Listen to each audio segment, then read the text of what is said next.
नमस्कार. मी डॉक्टर सुरेश खमितकर आपणा सर्वांचं भारत भाग्यविधाता या माझ्या यूट्यूब चॅनलमध्ये सहर्ष स्वागत करतोय. आज गुढीपाडवा. हिंदुस्थानातील तमाम हिंदू बंधू भगिनींना गुढीपाडव्याच्या खूप खूप शुभेच्छा. नूतन वर्ष आपणास सुखसमृद्धीचे, भरभराटीचे व आरोग्यदायी जाऊ. आपल्या सर्व मनोकामना पूर्ण होत हीच ईश्वरचरणी प्रार्थना. मित्रांनो, आपली भारतीय संस्कृती ही अतिशय प्राचीन आहे. संपूर्ण विश्वामध्ये अजूनही आद्य संस्कृती म्हणून आपल्या भारतीय संस्कृतीचंच नाव घेतलं जातं. जेव्हा इतर देश हे सगळे मागास होते तेव्हा हजारो वर्षापूर्वी देखील आपला हिंदुस्थान संपूर्ण विश्वामध्ये सर्वश्रेष्ठ असा होता. हजारो वर्षापूर्वी अनेक विद्यापीठे आपल्या हिंदुस्थानामध्ये होती आणि तेथे शिक्षण घेण्यासाठी संपूर्ण विश्वातून, जगातून विद्यार्थी येत होते. तथापि इंग्रजांनी आणलेल्या शिक्षण पद्धतीमुळे व्हाईसरॉय मेकाले यांनी ही शिक्षण पद्धती भारतामध्ये अंमलात आणली आणि त्यामध्ये संपूर्ण आपली भारतीय संस्कृती नष्ट होण्यासाठी म्हणून त्यांचे सर्वतोपरी प्रयत्न सुरू झाले. आणि ही गोष्ट अजूनही आपणा भारतीयांना समजून येत नाही. त्यांच्या दृष्टीने त्यांचा धर्मप्रचार, त्यांच्या भाषेचा प्रसार होण्यासाठी म्हणून त्यांनी सर्वतोपरी प्रयत्न केले. पण आपण आज त्यांच्यापासून स्वातंत्र्य मिळून 75 वर्ष होऊन गेले तरीसुद्धा त्यामध्ये कुठलाही बदल स्वीकारायलाच आपण तयार नाही आहे. अजूनही इंग्रजांच्या सांगण्यानुसारच आपण सर्व काही करतोय. सकाळी सकाळी उठल्यावर सुप्रभात म्हणणं हे थोडंसं कमीपणाचं वाटतं. म्हणून प्रत्येकजण फक्त गुड मॉर्निंग असे गोड एक शब्द टाकतो. म्हणजे समोरच्या इंग्लिश येत असो किंवा नसो. आणि हीच आपली आज संस्कृती होऊ पाहते. हे अतिशय धोकादायक आहे आपल्या भारतीय संस्कृतीला. अजूनही आपली संस्कृती ही जगामध्ये सर्वश्रेष्ठ आहे आणि या संस्कृतीचंच अनुकरण करण्यासाठी अनेक मोठमोठे देश प्रयत्न करीत आहेत. व्हिएतनामसारखा देश सुद्धा जेव्हा अमेरिकेला टक्कर देतो तेव्हा त्यांच्या राष्ट्राध्यक्षांना जेव्हा विचारण्यात आलं तर तुम्ही अमेरिकेसारख्या मोठ्या देशाला तुम्ही छोटासा देश कसं काय तुम्ही टक्कर देता आणि त्यामध्ये यशस्वी होताय, तेव्हा त्या राष्ट्राध्यक्षांनी एक आमच्या समोरचं एक आदर्श व्यक्तिमत्व आहे आणि त्या व्यक्तिमत्वानुसार त्यांच्या सांगण्यानुसार त्यांनी जे स्वतंत्रपणे आपल्या राज्यकारभार करताना जे काही आणलं केलं ते आम्ही अंमलात आणतो आणि त्या राजाच्या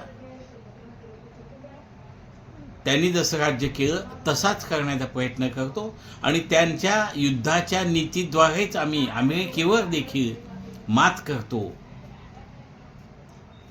त्या राजाचं नाव जेव्हा विचारलं तेव्हा त्यांनी नम्रपणे सांगितलं, राजा शिवछत्रपती शिवाजी महाराज. मित्रांनो, व्हिएतनामसारख्या छोट्या देशामध्ये शिवाजी महाराजांचं एवढं उदात्तीकरण झालेलं आहे आणि आज आपल्या भारत देशात नाही तर नाही पण निदान महाराष्ट्रात सुद्धा शिवछत्रपतीच्या नावाने अजूनही टीकात्मक बोलण्यामध्ये स्पर्धा लागते. ही आपल्या देशाची शोकांतिका आणि संस्कृतीची देखील शोकांतिका आहे. विरोधी पक्ष मध्ये जे कोणी आहेत ते फक्त टीका करणं म्हणजे आपण विरोधी पक्षात आहोत असा त्यांचा गैरसमज झालेला आहे. वास्तविक ज्या चांगल्या गोष्टी आहेत त्याचं कौतुक करणं सुद्धा काम असतं. ती देशाची प्रतिष्ठा असते. पण आपल्या देशाच्या प्रतिष्ठेपेक्षा राजकारण अतिशय महत्त्वाचं झालेलं आहे. अर्थहीन असं राजकारण, ज्या राजकारणात कुठली दृष्टी नाही, कुठली दिशा नाही, भरकटलेलं असं ते राजकारण. आज आपण काय बोलतो ते उद्या त्यांच्या लक्षात नसतं. अशा पद्धतीने राजकारणी आहेतच, पण आपण हिंदुस्थानातील नागरिकसुद्धा इथे कमी पडतो आहोत. कारण आपल्या देशाला आपलं प्रेम नाही. प्रत्येक नागरिकांनी देश प्रथम, धर्म दुसरा आणि स्वतः तिसरं अशा पद्धतीने विचार जर केला तर नक्कीच भारतामध्ये खूप मोठी क्रांती येऊ शकेल. आपण नेहमी दुसऱ्यांना सुधारण्यासाठी खूप काही प्रयत्न करतोय, ही फार मोठी चूक आहे. पण सुधारणं हे तुम्ही आधी स्वतःपासून करणं महत्त्वाचं आहे. तुम्ही स्वतः जर प्रत्येकजण सुधारत गेला तर देश सुधारणार आहे, आपली संस्कृती सुधारणार आहे. आपल्या संस्कृतीचा आपला अभिमान पाहिजे. किती जणांना आहे वर सगळं पाश्चात्यकरणाचं अनुकरण करण्यामध्ये धन्यता मानतात. अगदी शौचालयात बसण्यासाठी सुद्धा कमोड असणं हे प्रतिष्ठेचं लक्षण समजलं जातं. वास्तविक ते आरोग्यहीनतेचं लक्षण आहे. तुम्ही स्वतः खाली बसू शकत नाही म्हणून ते कमोड वापरायची आवश्यकता भासते. पण त्याचं सुद्धा आता प्रेस्टीज प्रत्येक घरामध्ये कमोड असतो. म्हणजे जन्मल्यापासूनच कमोड वापरायची सवय पडण्याने पुढे भविष्यकाळामध्ये आत्ताची जी नवजात बालकंसुद्धा भविष्यकाळात नक्कीच त्यांचे गुडघे अकार्यक्षम होणार आहेत. आपल्या आरोग्याकडे लक्ष देण्यासाठी कोणालाही गरज वाटत नाही. वास्तविक आयुर्वेद हे आद्य चिकित्साशास्त्र आहे. तथापि त्याच्याकडे कोणाचंही लक्ष नाही. प्रत्येकाला ॲलोपॅथीची ओढ आहे, जिथे अनावश्यक अनेक चाचण्या करून आणि रासायनिक औषधांचा भडीमार करून आपली प्रकृती चिंताजनक करण्याचा प्रयत्न चालू आहे. पण त्याची चिंता कोणालाच नाही, त्याची काळजी कोणालाच नाही. आणि म्हणूनच आपल्या भारतीय संस्कृतीकडे आपण डोकावून पाहणं, त्याचा अभ्यास करणं हे अतिशय आवश्यक आहे. भगवद्गीतेचा अभ्यास किती कोटी नागरिकांनी केलाय? नाही, कोटीमध्ये ही संख्या येणारच नाही.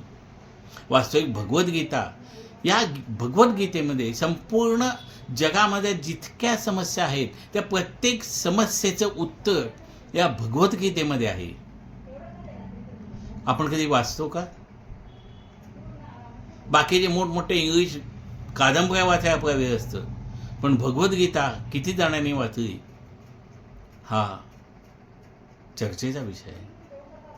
मित्रांनो, आज नवसंवत्सरानिमित्त माझी एवढीच विनंती आहे, आपण आज एक संकल्प करूया. नूतन वर्ष हे संकल्प करण्यासाठीच असतं. पहिला दिवसाच आपण आपल्या धर्माचा, आपल्या संस्कृतीचा आणि सर्वप्रथम आपल्या देशाचा अभिमान बाळगणं हे अतिशय महत्त्वाचं आहे. त्यानुसारच आपले आचरण ठेवा. आपल्या भारतीय संस्कृतीचा दिवा तेवत ठेवा आणि ही सुरुवात आपल्या स्वतःपासून करा, एवढीच माझी नम्र विनंती.